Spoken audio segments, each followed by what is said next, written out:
অলপ অলপ ট্ৰেইনিং কৰাম আৰু তাৰ পিছত আপোনালোকৰ বেংক একাউণ্টত প্ৰথম বছৰত 10,000 টকাকৈ ডাইৰেক্টলি আমি দি দিম।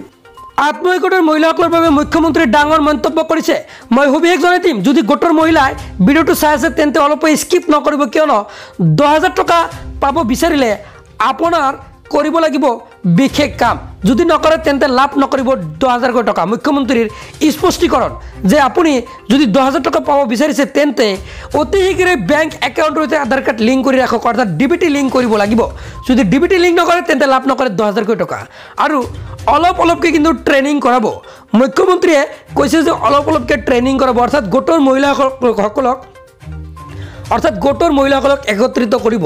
একলগ হৈ এটা গোট গঠন কৰি তেওঁলোকৰ যি সখী বাইদেউ আছে তেওঁলোকৰ থ্ৰুদি কিন্তু ট্ৰেইনিং কৰাব মুখ্যমন্ত্ৰীয়ে। আৰু ট্ৰেইনিঙত আপোনালোকৰ যিসমূহ যি কৰিব, বিজনেছ কৰিব বা হাঁহ কুকুৰা পুহিব, গাহৰি পুহিব, এইসমূহ কিন্তু আপোনালোকৰ ট্ৰেইনিং হ'ব, অৰ্থাৎ আপোনাক এখন চাৰ্টিফিকেট দিয়া হ'ব। আৰু সেই হিচাপত কিন্তু আপুনি যিকোনো এখন ব্যৱসায় কৰিব লাগিব। যদি নকৰে তেন্তে অসম চৰকাৰক উভতাই দিব লাগিব কিন্তু টকা, কিয়নো আপুনি যিটো সময়ত স্বাক্ষৰ কৰিছিলে যে আপোনাৰ যি 2টা বা 3টা বা 4টা সন্তান আছে, সেই হিচাপত আপুনি কিন্তু স্বাক্ষৰ দিছিলে যে আপোনাৰ ল'ৰা ছোৱালী স্কুলত দিছে, পঢ়ি আছে। তেনেকৈ আপুনি যিহেতু স্বাক্ষৰ কৰিছিলে যে আপুনি এই যি চৰকাৰৰ ফালৰ যিসমূহ টকা, সেই টকা লৈ আপুনি এখন ব্যৱসায় কৰিব। যদি নকৰে তেন্তে লাভ নকৰিব টকা। মুখ্যমন্ত্ৰীৰ মন্তব্য শুনাবলৈ যত্ন কৰিছোঁ, আপুনি মন্তব্য শুনি লওক। লগোৱা গছ পুলি 2টা ডাঙৰ হৈছে, যদি কাৰোবাৰ পুলি মৰি গৈছে তেওঁ পইচা নাপাব। হয়, নিশ্চয় মন্তব্য শুনিলে।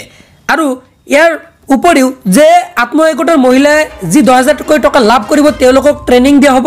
আৰু তেওঁলোকে সেই অনুযায়ী যি ডিষ্ট্ৰিক্টত, অৰ্থাৎ ডিষ্ট্ৰিক্টত MLA ফালৰ পৰা এখন কমিটি গঠন কৰা হ'ব। আৰু সেইসকলে যদি ভেৰিফাই কৰি দিয়ে তেওঁলোকে কিন্তু সেই লাভ কৰিব 10,000 টকা।